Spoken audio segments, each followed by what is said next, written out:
আৰু আজি যাবৰ মুহূৰ্তত মই খুব আৱেগিক হৈ পৰিছো আকৌ ভৱিষ্যতলৈ পুনৰ আপোনালোকক লগ পাম নিশ্চয় হয় সকলোলৈকে খ্ৰীষ্ট প্ৰেমৰ নমস্কাৰ আগবঢ়াইছো 24 তাৰিখৰ পৰা আজিৰ এই সন্ধিয়ালৈকে আপোনালোকৰ লগত একেটি পৰিয়ালৰ সদস্য হিচাপে থাকিবলৈ মোক ঈশ্বৰে সুবিধা দিলে আৰু অতি সুন্দৰ মুহূৰ্ত আৰু এক মধুৰ সময় আপোনালোকৰ লগত পাৰ কৰিলো ঈশ্বৰৰ আশীৰ্বাদত আৰু আমাৰ সহকাৰী পালক মহোদয়ৰ ঘৰত মই খুব ধুনীয়াকৈ দুটা নিশা পাৰ কৰিলো 3খনকৈ কম্বলেৰে একেবাৰে গৰমকৈ শুইছো খুব ভাল লাগিলে আৰু খ্ৰীষ্টীয় ভাই ভনী সকলৰ লগত মিলিত হৈ যোনটো অনুভৱ হৃদয়ত হয় সেইটো অনুভৱ মোৰ পৰিয়ালৰ ঘৰবোৰত গলেও মই নাপাওঁ আচলতে কিয়নো মোৰ পৰিয়ালৰ ঘৰবিলাকত যদি মই যাওঁ তেনেহলে 5 মিনিট বহাৰ পিছতে মই কেতিয়া ইয়াৰ পৰা যাওঁ তেনেকৈ মোৰ অনুভৱ হয় কাৰণ যিবোৰ নেকি এতিয়া আমাৰ উপাধিবোৰ বেলেগ বেলেগ হ'ব পাৰে মই মহন্ত উপাধি লিখো আপোনালোকৰ কোনোবাই দলে লিখিব পাৰে কোনোবাই বসুমতাৰী লিখিব পাৰে কোনোবাই দৈমাৰী লিখিব পাৰে উপাধি যদিও পৃথক কিন্তু আমি হলে একেটি পিতৃৰ সন্তান হিচাপে পৰিগণিত হৈছো আৰু যাৰ ফলত একেটি পিতৃৰ সন্তানসকল যেতিয়া গোট খায় তেতিয়া তেওঁলোকৰ ফিলিংছটো বেলেগ হৈ যায় ন পৃথক হয় মোৰো ঠিক কেনেকুৱা অনুভৱ আপোনালোকৰ লগত যেতিয়া আহো সেই অনুভৱটো হয় যেন মোৰ নিজৰ ভাই ককাই সকলক মই লগ পাইছো এনেকুৱা ধৰণৰ ফিলিংছবোৰ হয় মই কাইলৈও থাকিবলৈ মোৰ মনটো আছে আৰু পৰহিলৈও থাকিবলৈ মনটো আছে আপোনালোকৰ মাজৰ পৰা মোৰ যাবলৈ মন নাই আৰু প্ৰত্যেকটো ঘৰত সোমাবলৈ মোৰ মনটো থাকি গ'ল তথাপিও আপোনালোকৰ ওচৰত মই ক্ষমা বিচাৰিছো কিয়নো সদিয়াত বৰ্তমান যোনবোৰ নেকি চৰকাৰী নীতিবোৰ ওলাইছে যিমান মণ্ডলীসমূহ আছে সকলোবোৰ ৰেজিষ্ট্ৰেশ্যন কৰিবৰ কাৰণে আদেশ আহিছে চৰকাৰৰ পৰা 31 ডিচেম্বৰৰ ভিতৰত গতিকে সদিয়া অঞ্চলত থকা প্ৰায়বোৰ মণ্ডলীৰ দায়িত্ব মোৰ কান্ধত পৰিছে আৰু এই সকলোবোৰ মণ্ডলী এখন নহয় দুখন নহয় প্ৰায় 5খন 6খন মণ্ডলী তেওঁলোকে মোক দায়িত্ব অৰ্পণ কৰিছে যে আপুনিয়ে সকলোবিলাক চৰকাৰৰ ঘৰত ৰেজিষ্ট্ৰেশ্যন ইত্যাদিবোৰ আপুনিয়ে কৰি দিব লাগিব বুলি গোটেই নথি পত্ৰখিনি মোৰ হাতত তেওঁলোকে দি থৈ গৈছে গতিকে সেই দায়িত্বও ঈশ্বৰৰ পৰা পোৱাই দায়িত্ব হয় কাৰণ ঈশ্বৰৰ মন্দিৰৰ দায়িত্ব মোৰ ওপৰত পৰিছে অন্যথা আপোনালোকৰ লগত আৰু 2টা দিন অতিবাহিত কৰাত মোৰ একো সমস্যা নাই আপোনালোকক মই এটাই আশা কৰো যে আপোনালোকক আকৌ লগ পাম মই কেতিয়াবা কেৱল মাত্ৰ শিক্ষাৰ কাৰণেই নহয় কিন্তু কিবা যদি আপোনালোকে যদি নেতৃত্ব প্ৰশিক্ষণ পাতিব বিচাৰে বা উপাসনাৰ কাৰ্যবলী কেনেকৈ চলাব লাগে ইত্যাদিৰ ওপৰত যদি কৰ্মশালা পাতিব বিচাৰে বা সংগীতৰ কৰ্মশালা পাতিব বিচাৰে তেনেহলে তেনেকুৱা মানুহো মোৰ লগত আছে আপোনালোকে পূজাৰ বন্ধ এইবিলাকত কিবা কৰ্মশালা সেমিনাৰ ইত্যাদিবোৰ যদি পাতিব বিচাৰে তেনেহলে আমি সদায় এই সেমিনাৰ সমূহত সহায় কৰিবলৈ আমি আগ্ৰহী হওঁ আৰু আমি বাপ্তিষ্ট প্যাটাৰ্ণত কেনেকৈ আমি মণ্ডলীসমূহ চলাব লাগে বা আমাৰ কেনেকৈ আমি উন্নতি কৰিব পাৰো এই সকলোবিলাকৰ ওপৰত আমি এই প্ৰশিক্ষণসমূহ আমি দি থাকো গতিকে আপোনালোকে সদায় কোনো সংকোচ নকৰাকৈ যোগাযোগ কৰিব পাৰে আৰু তাৰ কাৰণে আমি সদায় প্ৰস্তুত হৈ আছো আৰু তাৰ পিছতেই হৈছে মই ইউটিউবৰ মাধ্যমেৰেও ঈশ্বৰৰ বাক্য মই দি আছো গতিকে আপোনালোকে যদি সাবস্ক্ৰাইব কৰিব বিচাৰে মোৰ চেনেলটো তেনেহলে BWUDHIN বুধিন মহন্ত MAHANTA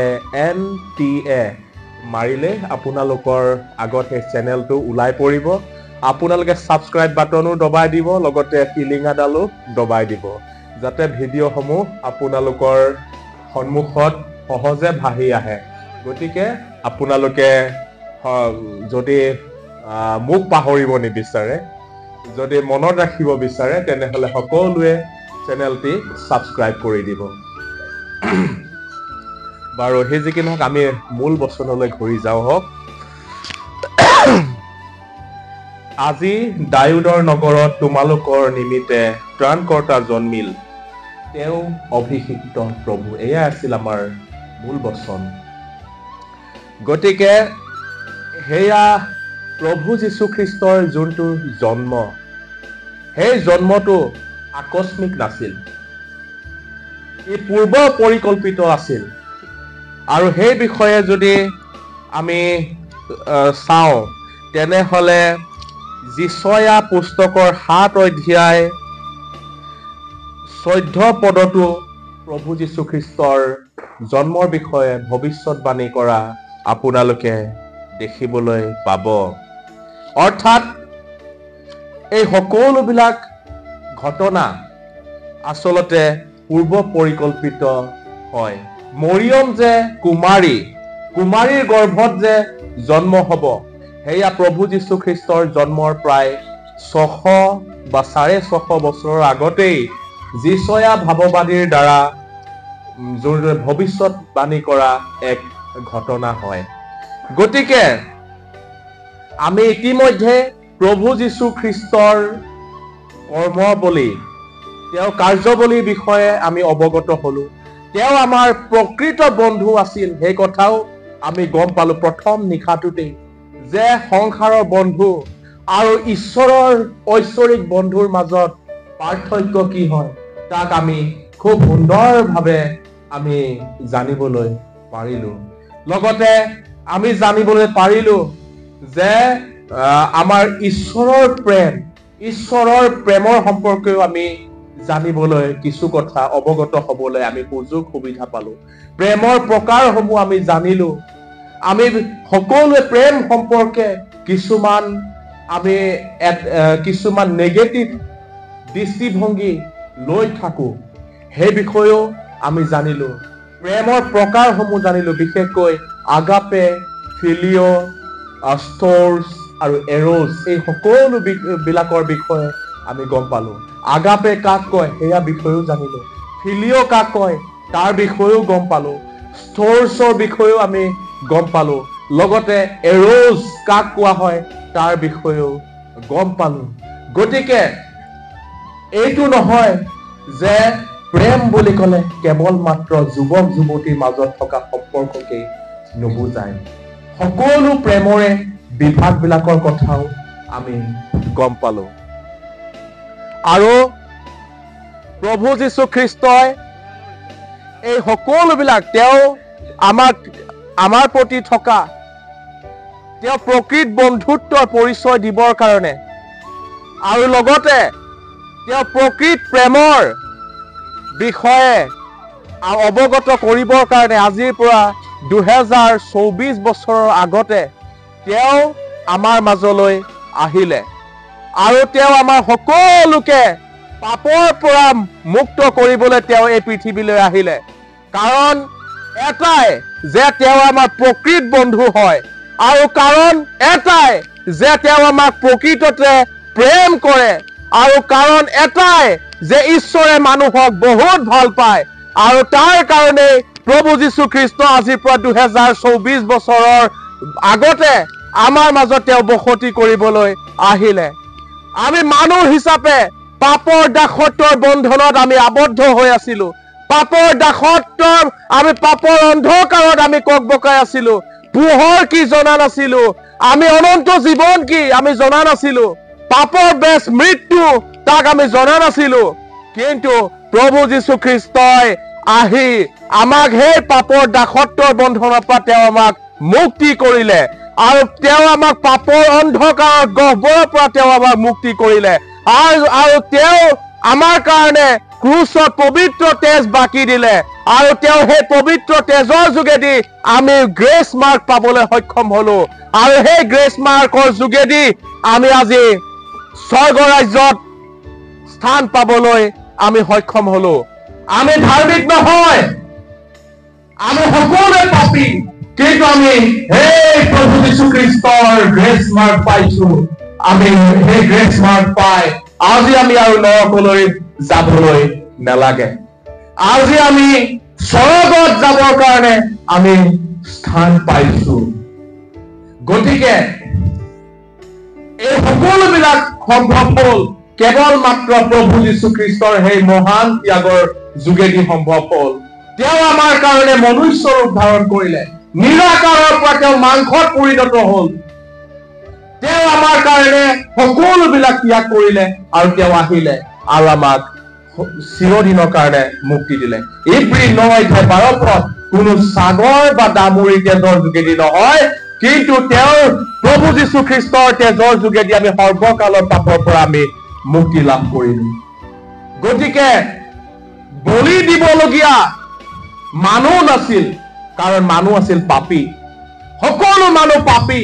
পাপী কিয় আছিল বুলি ক'লে আদমৰ পাপ আমাৰ শৰীৰত প্ৰবাহিত হৈ আছিল। আদম যিহেতু নেকি পাপী, আদমৰ সন্তান হিচাপে আমি পাপী। গতিকে আমাৰ সেই পাপৰ কাৰণে বলি দিবলৈ কোনো এজন মানুহ নাছিল। গতিকে ঈশ্বৰে নিজকে মানুহ ৰূপে জন্ম দি আমাৰ কাৰণে তেওঁ বলি উৎসৰ্গ কৰিলে আৰু তেওঁৰ বলিৰ সেই তেজৰ যোগেদি আমি সৰ্বকালৰ পাপৰ পৰা মুক্তি লাভ কৰিলো। মৰিব লাগিছিল আমি, কাৰণ পাপৰ বেজ মৃত্যু। ৰোমিয়া 6:23 যে পাপৰ বেজ মৃত্যু, কিন্তু প্ৰভু যীশু খ্ৰীষ্টত অনন্ত জীৱন। গতিকে আজি আমি প্ৰভু যীশুক পাই আমি কিমানে সুখী হৈছো। আমি সকলোৱে নিজৰ নিজৰ বংশ পৰিয়ালৰ পৰা আমাক ঈশ্বৰে বাছনি কৰি আনিছে। আজি মই খ্ৰীষ্টিয়ান হোৱাৰ কাৰণে, মোৰ দেউতাই খ্ৰীষ্টিয়ান হোৱাৰ কাৰণে আজি আমি বংশ পৰিয়ালৰ পৰা একাষৰীয়া। আমি পাকঘৰত প্ৰৱেশ কৰিব নোৱাৰো। গোসাঁই মহন্ত হিচাপে এসময়ত আমি ডাঙৰ জাতি আছিলো, বেলেগক আমি পাকঘৰত সোমাব নিদিছিলো। কিন্তু এতিয়া গোসাঁই মহন্ত হিচাপে আমি যাক পাকঘৰত সোমাব নিদিছিলো, সেই মানুহৰ পাকঘৰত এতিয়া আমি সোমাব নোৱাৰো। গতিকে প্ৰভু যীশু খ্ৰীষ্টক গ্ৰহণ কৰাৰ ফলত সেয়া হৈছে আমাৰ অভিজ্ঞতা। তেনেকৈ ইয়াত বহি থকা প্ৰত্যেকজন বিশ্বাসীৰে নিজস্ব একোটা অভিজ্ঞতা আছে যে খ্ৰীষ্টিয়ান হোৱাৰ কাৰণে তেওঁলোকে কেনেকুৱা ধৰণৰ কথা লগৰীয়াৰ পৰা শুনিবলৈ পায় বা বাহিৰত ওলাই গলে কেনেকুৱা ধৰণৰ কথা শুনিবলৈ পায়। আপোনালোক সকলোৰে এক নিজস্ব অভিজ্ঞতাৰে আপোনালোকে পৰিপুষ্ট। আপোনালোকে শুনিবলৈ পাইছে যে চাগে কোনোবাই হয়তো আপোনালোকক কৈছে যে আপুনি টকাৰ কাৰণে খ্ৰীষ্টিয়ান হৈছে। কোনোবাই হয়তো আপোনাক কৈছে যে আপুনি ৱেষ্টাৰ্ণ কালচাৰ অৰ্থাৎ পশ্চিমীয়া সংস্কৃতিৰ প্ৰতি আকৃষ্ট হৈ আপুনি খ্ৰীষ্টিয়ান হৈছে বুলি কিছুমানে আপোনাক কোৱা আপোনালোকে শুনিবলৈ পাইছে চাগে। ময়ো তেনেকৈ শুনিবলৈ পাওঁ মোৰ পিছৰ পৰা। আৰু ফেচবুকত মোক কটাক্ষ কৰা, মই কমেন্টছ বিলাকৰ কটাক্ষ বহুতে কৰে যে মই ধৰ্মৰ বেপাৰী, পইচাৰ কাৰণে মই খ্ৰীষ্টিয়ান হৈছো, চাকৰি নাপাই খ্ৰীষ্টিয়ান হৈছো, তেনেকুৱা ধৰণৰ বিভিন্ন কথাবিলাক ময়ো শুনিবলৈ পাওঁ। গতিকে খ্ৰীষ্টিয়ান ইমানটো যদি কিয় খ্ৰীষ্টিয়ান হৈছে, ইমানখিনি কথাটো শুনিবলগীয়া হৈছে, বদনাম শুনিবলগীয়া হৈছে, তাৰ পিছতো আমি কিয় খ্ৰীষ্টিয়ান হৈছো, সেইটো এটা আমাৰ কাৰণে ডাঙৰ প্ৰশ্ন হয়। আৰু খ্ৰীষ্টিয়ান এই কাৰণে হৈছো যে আমি পৰিত্ৰাণ পাব লাগে, আমি স্বৰ্গ ৰাজ্যত যাব লাগে। তাৰ কাৰণে আমি প্ৰভু যীশু খ্ৰীষ্টৰ শৰণাপন্ন হৈছো যাতে আমি অনন্ত জীৱন পাওঁ। কিন্তু তাৰ মাজতে এটা প্ৰশ্ন আছে, যদিহে আমি যদি প্ৰভু যীশুৰ নামত বাপ্তিস্ম লোৱাৰ পিছতো যদি আমি অনন্ত জীৱন নাপাওঁ নহয়, তেনেহলে ই আমাৰ কাৰণে আটাইতকৈ দুখৰ কথা হব। কিয়নো আমি যদিহে ভাল খ্ৰীষ্টিয়ান যদি হব পৰা নাই, তেনেহলে আমি জাগতিক হৈ থাকিলে আমি বংশ পৰিয়ালকো পালো হয়, আমি জাগতিক বস্তুৰে আমি ফূৰ্তি ফাৰ্তাও কৰিব পাৰিলো হয়, আমাৰ এই জীৱনৰ ছুটি সময়খিনি আমি উপভোগ কৰিব পাৰিলো হয়, কাৰণ জীৱনটো খুব ছুটি হয়। 50 বছৰ, 60 বছৰ, 70 বছৰ ইতিমধ্যে দুপৰীয়া সেশনত কোৱা হৈছে। ঠিক তেনেকৈ সেই 70 বছৰ আমি এনজয় কৰিব পাৰিলো হয়, ফূৰ্তি কৰিব পাৰিলো হয়, উপভোগ কৰিব পাৰিলো হয়। কিন্তু আমি খ্ৰীষ্টিয়ান নাম লৈ যদি আমি স্বৰ্গ ৰাজ্য নাপাওঁ, তেনেহলে আমাৰ কাৰণে অতি দুখৰ কথা হ'ব। আৰু বাইবেলৰ এটা অংশত কৈছে, যিসকল লোকে মানুহৰ আগত মোক অস্বীকাৰ কৰে, পিতৃ ঈশ্বৰৰ ওচৰত মই তেওঁকো অস্বীকাৰ কৰিম বুলি বাইবেলৰ এটা অংশত প্ৰভু যীশুৱে খ্ৰীষ্টই উল্লেখ কৰিছে। অৰ্থাৎ আজি আমাৰ কাৰণে এক ডাঙৰ কৰ্তব্য, এক ডাঙৰ প্ৰত্যাহ্বান আহি পৰিল যে খ্ৰীষ্টিয়ান হিচাপে আমাৰ জীৱনটো কেনেকুৱা হ'ব লাগিব। আমি সকলোবিলাক পৃথিৱীত ত্যাগ কৰিছো, বদনাম পাইছো, বেয়া কথা শুনিবলৈ পাইছো, কিন্তু তথাপিও আমি গীৰ্জালৈ আহি আছো। আমি খ্ৰীষ্টিয়ান এৰি যোৱা নাই, প্ৰভু যীশু খ্ৰীষ্টক এৰি যোৱা নাই। কিন্তু বহুতো এনেকুৱা খ্ৰীষ্টিয়ান আছে যে নেকি জাগতিকৰ লগত জাগতিক, আত্মিকৰ লগত আত্মিক, তেনেকুৱা ধৰণৰ খ্ৰীষ্টিয়ান আছে। পবিত্ৰ বাইবেলত সেইসকল লোকক কৈছে, তোমালোকে গৰমো নোহোৱা, তোমালোকে ঠাণ্ডাও নোহোৱা, তোমালোকে কুহুমীয়া হোৱা বুলি কৈছে। আমাক কিন্তু সেই কুহুমীয়া খ্ৰীষ্টিয়ান আমি হলে আমাৰ জীৱনৰ একো অৰ্থ নাথাকিব।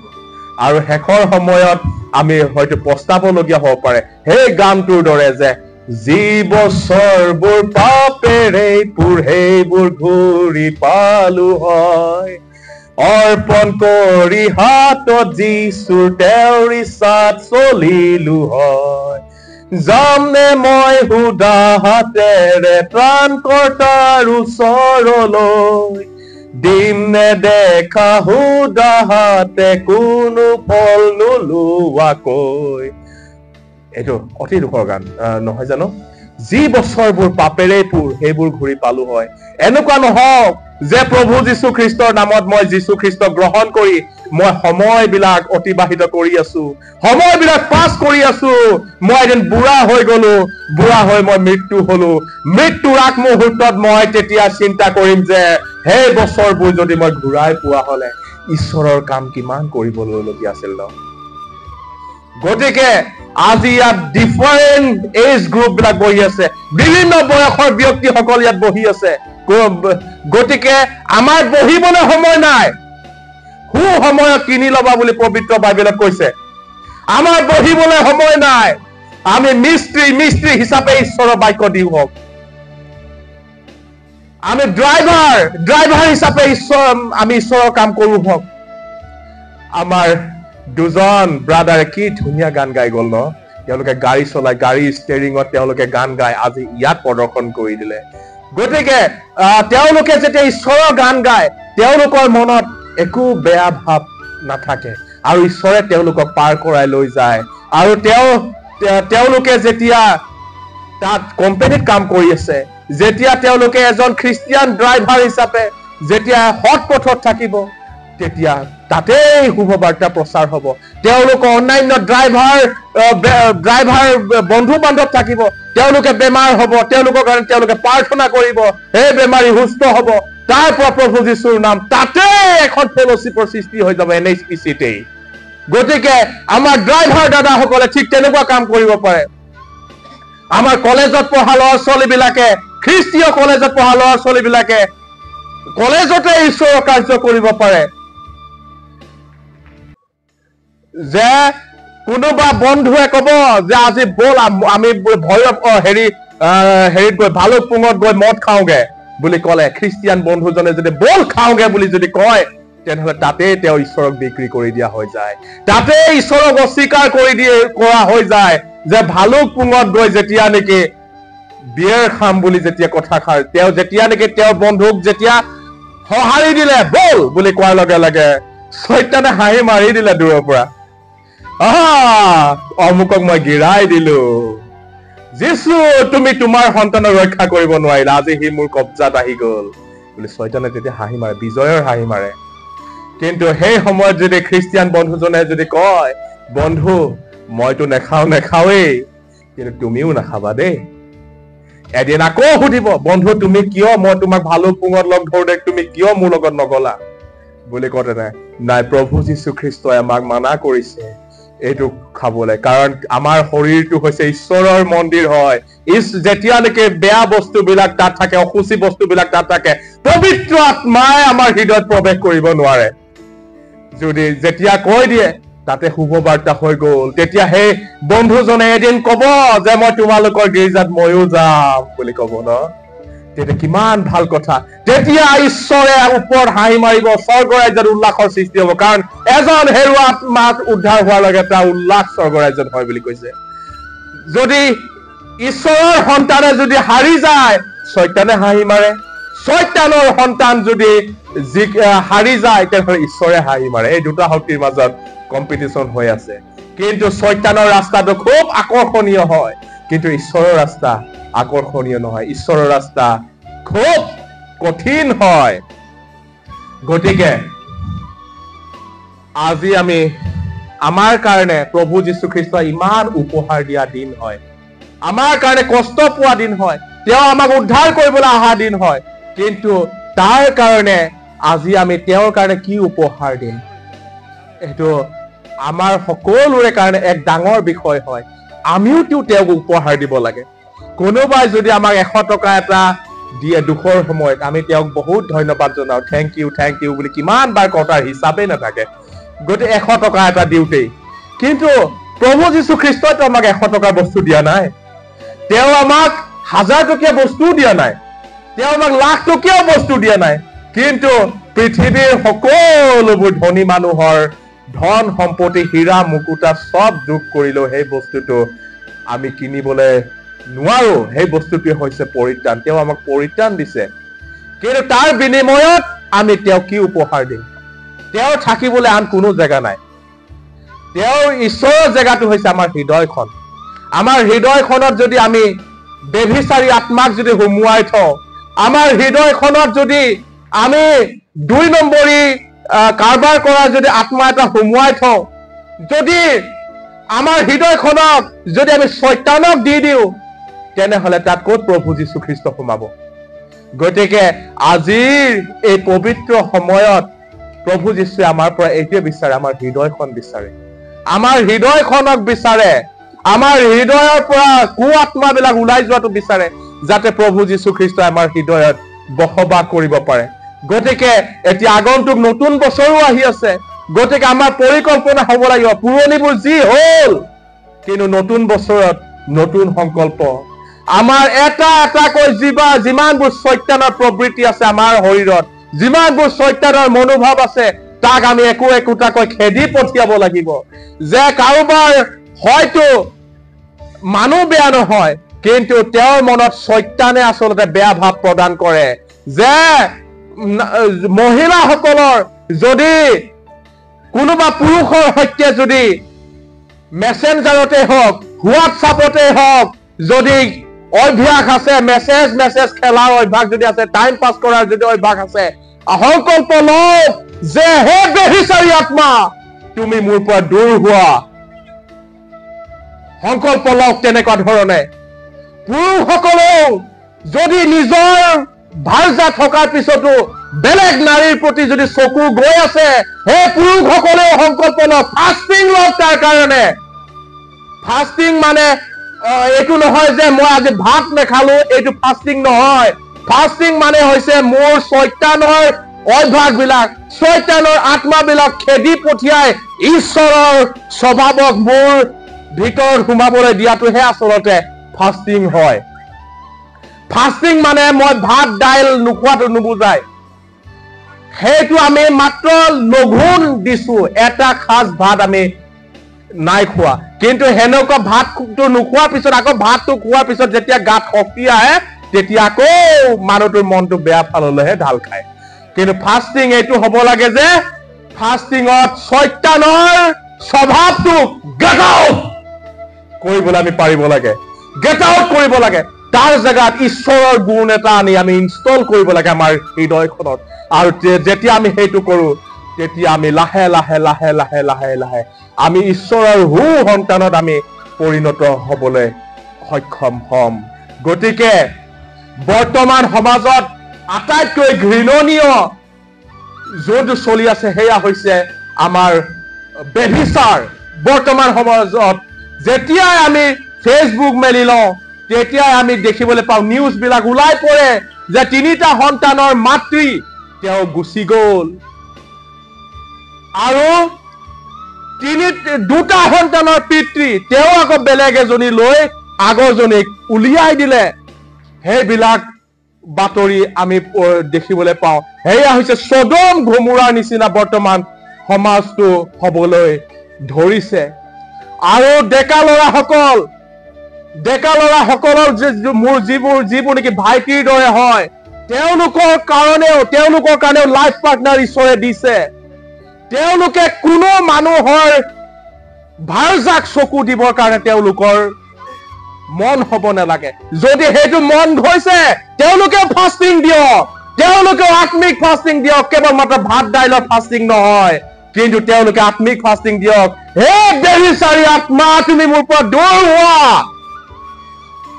তোমাৰ মোৰ ওচৰত কোনো স্থান নাই। মোৰ কাৰণে প্ৰভু যীশু খ্ৰীষ্ট আছে। কাৰণ স্বাভাৱিক সম্পৰ্ক হৈছে এজন পুৰুষৰ এজনী ভাৰ্যা, এজনী ভাৰ্যাৰ কাৰণে এজন পুৰুষ।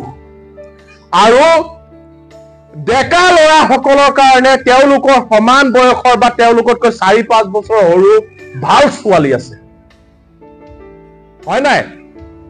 সেইটো ডেকা ল'ৰাকেইটাৰ কাৰণে আছেই। তেওঁলোকে তাৰ চকু দিয়ক, কিন্তু পবিত্ৰ চকু দিয়ক দেই। চাৱনীও পবিত্ৰ চাৱনী আছে, ঈশ্বৰৰ চাৱনী। প্ৰাৰ্থনা কৰক কোনোবা ছোৱালীক ভাল লাগিলে যে হে প্ৰভু মোৰ অমুকিক ভাল লাগিবলৈ ধৰিছে, কিন্তু ৰুমত সোমাই নহয়, তেখেতৰ নিজৰ ৰুমত থাকক। ছোৱালীও ছোৱালীৰ ৰুমত থাকক, ল'ৰাইও ল'ৰাৰ ৰুমত থাকক, আৰু নিজৰ ৰুমত প্ৰাৰ্থনা কৰক। প্ৰপ'জেল আগবঢ়াওক। প্ৰপ'জেল আগবঢ়াই মাক বাপেকৰ থ্ৰুৱেদি, পৰিয়ালৰ থ্ৰুৱেদি প্ৰপ'জেল দিয়ক যে মই অমুকিক জীৱন সংগী হিচাপে বিচাৰো। আৰু মেৰেজ সকলোৰে কাৰণে, বিবাহ সকলোৰে কাৰণে আদৰণীয় তথা পবিত্ৰ হয়। আৰু বিবাহ সদায় গীৰ্জাত হ'ব লাগে, বিবাহ সদায় গীৰ্জাত হ'ব লাগে, আৰু পাষ্টৰৰ যোগেদি হ'ব লাগে। আৰু তাক কোৱা হয় হলি মেৰেজ, অৰ্থাৎ শুভ বিবাহ। কোনেও যাতে ঘৰৰ পৰা পলাই গ'ল, অমুকে অমুকিক লৈ পলাই গ'ল, এনেকুৱা বাতৰি আমাৰ খ্ৰীষ্টিয়ান সমাজত হ'ব নালাগে। যদি হয় তেনেহলে আমাৰ কাৰণে অতি দুৰ্ভাগ্যজনক হয়। গতিকে বিবাহৰ আগতে পবিত্ৰ হোৱাটো খুব দৰকাৰ ল'ৰা আৰু ছোৱালীৰ। যদি তেওঁলোকে বিবাহ কৰিব বিচাৰিছে তেনেহলে তেওঁলোকে মাত্ৰ কথা বতৰা কব লাগে। আৰু ক'ত মিলিত হ'ব লাগে সেই জেগাটো মই কৈ দিছো, য'ত মানুহৰ ভিৰ থাকে, যোনখিনি জেগাত তেওঁলোকে কথা পাতিলে 2-4জন মানুহে তেওঁলোকক দেখি থাকে, তেনেকুৱা জেগাতহে আমাৰ খ্ৰীষ্টিয়ান ল'ৰা ছোৱালী বহিব লাগে। ৰেষ্টুৰেণ্টটো ঠিক আছে, ৰেষ্টুৰেণ্ট হোটেল, এইবিলাক হোটেল মানে সেই য'ত যে চাহ, এইবোৰ চাওমিন ম'ম' চম' যে খায়, সেই জেগাবিলাক ভাল জেগা হয়। তাত তেওঁলোকে বহি খাই কথা পাতিব পাৰে। কিন্তু এনেকুৱা এটা জেগাত নাযাওক যে জংঘলত তেওঁলোকে নাযাওক, বা তেওঁলোকে কাৰোবাৰ ৰুমত নোসোমাওক। সেইটো যদি কৰে তেনেহলে এইটো খ্ৰীষ্টিয়ান আদৰ্শ নহয় সেয়া, আৰু সেইটো হ'ল ঈশ্বৰে সেইটো নিবিচাৰে। আৰু য'ত নেকি মানুহ দুনুহ নোহোৱা জেগাত শয়তানে ল'ৰা ছোৱালীৰ মনত ক্ৰিয়া কৰিব পাৰে। গতিকে ভাল পালে তেওঁলোকে সময় ইজনে সিজনকতো দিবই। গতিকে জেগাবিলাকো মই তেওঁলোকৰ ডাঙৰ দাদা হিচাপে কৈ দিছো, কোন জেগাত তেওঁলোকে লগ কৰিব লাগে সেই জেগাবিলাকত তেওঁলোকে লগ কৰিব পাৰে, ন' প্ৰব্লেম। গতিকে সেইবিলাকক বেছি লগ কৰিব নাই। কিমান ডেকা ল'ৰা আছে চাওঁ, ডেকা ল'ৰা আছে নাই ইয়াত? সেইকেইটা পিছফালে বহি আছে। বাছ, মই কোৱা কথাটো শুনিলা নহয়, মই আজি যামগেতো, মোৰ পিছতো এইবিলাক মনত ৰাখিব লাগে। আৰু বিয়া নোহোৱা ছোৱালী কিমান আছে? ঠিক আছে, তোমালোকে সকলোৱে এই ম'ম' দোকানত লগ কৰিব পাৰিবা দেই, যদি নিজৰ ভাল পোৱা থাকিলে। মই অলপ ধেমালিও কৰি দিলো। ঠিক আছে, যোৱাৰ সময়ত অলপ ধেমালিও কৰিলো আপোনালোকৰ লগত কিছু ঈশ্বৰৰ চিৰিয়াছ বিষয়টো কথা পাতিলো। নতুন বছৰ আহি আছে। জেৰুচালেম বাপ্তিষ্ট মণ্ডলীৰ প্ৰতি মোৰ দুটা অনুৰোধ। আপোনালোকে ইয়াত মই দেখিছো সকলো বিশ্বাসীৰে ঘৰুৱা অৱস্থা ঈশ্বৰে ঠিকেই দিছে, আৰু বেয়া অৱস্থা নহয়। এয়া হৈছে ঈশ্বৰৰ আশীৰ্বাদ। বহুতো সংসাৰৰ গভৰ্ণমেণ্ট চাকৰি কৰা মানুহেও এনেকুৱা ধুনীয়া ঘৰ বনোৱা মই দেখা নাই। তাৰ কাৰণে মই ঈশ্বৰক বহুত আহা দিনাখনে ধন্যবাদ জনাইছো জেৰুচালেম মণ্ডলী বিশ্বাসীসকলৰ কাৰণে। এতিয়া দুটা অনুৰোধটো হৈছে যে এই মণ্ডলীটিয়ে এজন প্ৰচাৰক ৰাখক নতুন বছৰত, আৰু ফুল টাইম পাষ্টৰ ৰাখিবৰ কাৰণে আপোনালোকে চেষ্টা কৰিব। সন্ধিয়াৰ পৰা আজি 25 সন্ধিয়ালৈকে থাকিলে, আৰু এই সময়ত ছাৰ আমাৰ পৰা লাষ্ট ছেশ্যন খন্তেক পিছতে আমাৰ পৰা বিদায় ল'ব। সেয়েহে আমাৰ মণ্ডলীৰ পৰা এইটো সৰু হ'লেও উপহাৰ ছাৰলৈ যাচিছোঁ। ছাৰ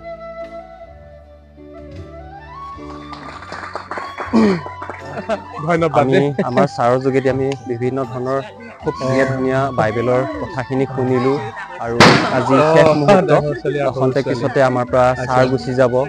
তো ছাৰে আমাৰ মাজত থাকি কেনেকৈ পালে আমি ছাৰৰ পৰা অকণমান জানিম। আমি আপোনাৰ যোগেদি প্ৰভুৰ বাক্যবোৰ শুনি খুব ভাল পালোঁ, আৰু আপুনি কেনেকৈ পালে? তো আমাৰ ইয়াতে কেনেকৈ পালে? ধৰি লওক কিবা অসুবিধা পাইছে নেকি? অসুবিধা পোৱা নাই। 24 তাৰিখ ৰাতিৰ পৰা আজিলৈকে মই খুব সুন্দৰভাৱে আছো আপোনালোকৰ লগত।